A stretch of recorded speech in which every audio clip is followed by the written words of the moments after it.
They sure did. This marked Trump's first public appearance since a lewd tape came out last Friday, where he was heard making lewd sexual comments about women, as well as the debate last night, his first public appearance. Much of Trump's speech was rehashing some of the debate last night, what he calls Hillary Clinton's failures and promises to bring economic prosperity back to Pennsylvania.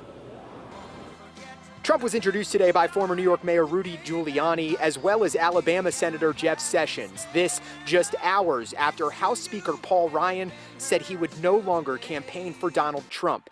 In Trump's speech, he said this past weekend, summed up a media and Washington establishment against him, saying that his lewd words he was heard saying in a newly released video from 2005 were just words, and made a case that Hillary Clinton's actions would be far more detrimental. The last 72 hours has framed what this election is all about. It's about the American people fighting back against corrupt politicians who don't care about anything except staying in power and keeping their donors happy. Trump told the capacity crowd that he will look out for Pennsylvanians by keeping them safe and bringing jobs back. I always want you to remember this above all else. We are going to bring back your jobs to Pennsylvania. We're going to bring back steel. Your steel has been stolen from you in this area. Natural gas.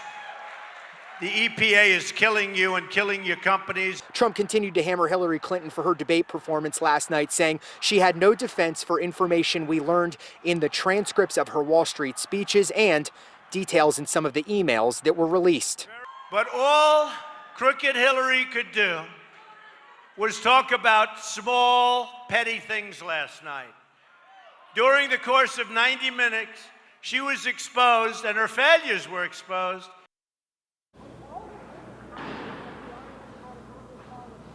Trump also talked about other elements of his stump speech that we've heard before, talking about the wall that he will have Mexico build between the U.S. and Mexico, as well as how some trade deals have really been job killers, and makes promises that he will bring, quote, millions of jobs back to America. He has 28 days to flip Pennsylvania red in his favor, as the vast majority of polls show Hillary Clinton still leading, 28 days away from the election. All